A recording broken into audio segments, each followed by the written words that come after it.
বাংলাদেশের দ্বিতীয় সমুদ্র বন্দর মংলায় ৭০টি দামি ব্র্যান্ডের গাড়ি নিলামে তুলেছে মোংলা কাস্টম হাউস।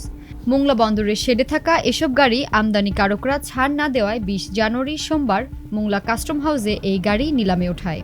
ডিসেম্বর মাসে গাড়িগুলো বিক্রির জন্য মোংলা কাস্টম হাউসে হস্তান্তর করে মোংলা বন্দর কর্তৃপক্ষ।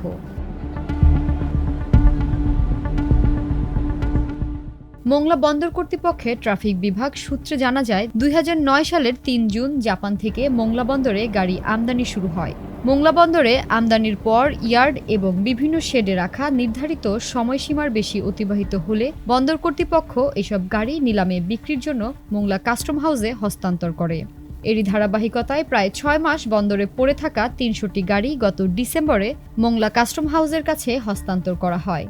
এর মধ্যে alien, fielder, hybrid, Prado, land cruiser, devil, Harrier সহ ৭০টি দামি ব্র্যান্ডের গাড়ি সোমবার নিলামে ওঠায় মোংলা কাস্টম হাউস। এর আগে শুল্কমুক্ত সুবিধায় বন্দরে আনা সাবেক সংসদ সদস্যদের ৩টি ল্যান্ড ক্রুজার গাড়িও নিলামে তোলা হয় গত ২০ নভেম্বর। তবে তারা পলাতক থাকায় গাড়িগুলো এখনও বিক্রির আদেশ হয়নি। এসব গাড়ি গত বছরের ১৭ জুলাই টাঙ্গাইল ৮ আসনের অনুপম শাহজাহান জয়, দিনাজপুর ১ আসনের মোহাম্মদ জাকারিয়া ও সংরক্ষিত আসনের সাবেক সংসদ সদস্য নাসিমা জামান ববি মোংলা বন্দরে আমদানি করেন। মোংলা কাস্টম হাউসের সহকারী কমিশনার জানান, আগামী ২৯ জানুয়ারি দরপত্র খোলা হবে এবং যাচাই বাছাই শেষে সর্বোচ্চ দরদাতাকে প্রাপ্ত গাড়ি বিক্রির আদেশ জারি করা হবে।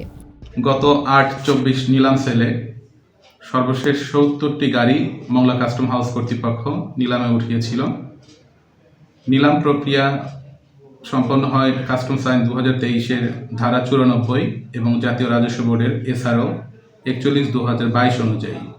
স্বাভাবিকভাবে ২০২৩ সালের ৯৪ ধারা অনুযায়ী ৩০ কার্যদিবসের মধ্যে কোনো পণ্য খালাস না করলে তা নিলাম উপযোগী হয়। তবে এক্ষেত্রে নিলামে গাড়ি বা অন্যান্য পণ্য তখনই উঠানো হয় মূলত পর্যায়ক্রমিকভাবে। আমরা এক্ষেত্রে ২.৫ মাস বা ৩ মাস পর্যন্ত অপেক্ষা করি। বন্দর পরবর্তীতে আমাদেরকে লিস্ট প্রদান করে নিলাম উপযোগী, তাদের লিস্টের উপর ভিত্তি করে আমরা তা নিলামে অন্তর্ভুক্ত করি।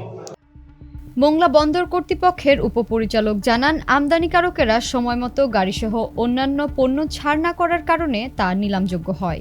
এরই ধারাবাহিকতায় ৭০টি গাড়িসহ অন্যান্য পণ্য নিলামে তোলা হয়েছে। সারা বাংলাদেশে যে পরিমাণ গাড়ি আসে তার প্রায় ৫৫% গাড়ি আমাদের মোংলা পোর্ট থেকে আসে। তো সেক্ষেত্রে প্রতি বছরের ন্যায় আমাদের এখানে গাড়ির আমদানি গড়ে প্রায় একই রকম আছে। গড়ে বছরে প্রায় ১৪ থেকে ১৫,০০০ গাড়ি নিয়মিতই আসে। এবছরে এখন পর্যন্ত একটু ট্রেন্ডটা কম, তো আমরা আশা করছি সামনের ৫ মাসে হয়তো এটা সব মিলিয়ে আগের জায়গায় থাকবে। আর গাড়ি আপনার মূলত নিলাম হয় এটা কাস্টমস কর্তৃপক্ষ করেন। অনেক সময় গাড়ি আমদানিতে যে সমস্ত নিয়ম নীতি আছে, অনেক আমদানিকারক হয়তো সেই নিয়মের ব্যত্যয় করেছেন অথবা তাদের বিরুদ্ধে কাস্টমসের বিভিন্ন আইনে বিধিতে মামলা হয়েছে। সে কারণে দেখা যায় যে হয়তো মামলা চলতে পারে। মূলত ২০১১ সাল থেকে শুরু করে এই পর্যন্ত প্রায় ১০৪টি গাড়ি এই মামলার মধ্যে আছে, যেগুলো সংশ্লিষ্ট বিজ্ঞ আদালতে বিচারাধীন আছে এবং সেখান থেকে আদালতের নির্দেশনা মতো ব্যবস্থা গ্রহণ করা হয়। মোংলা কাস্টম হাউসের মাধ্যমে গত ২০২৩-২৪ অর্থ বছরে ১৪টি নিলামে ২,২০০টি গাড়ি তোলা হয়। এর মধ্যে মাত্র ২০০টি গাড়ি বিক্রি করতে পেরেছেন তারা।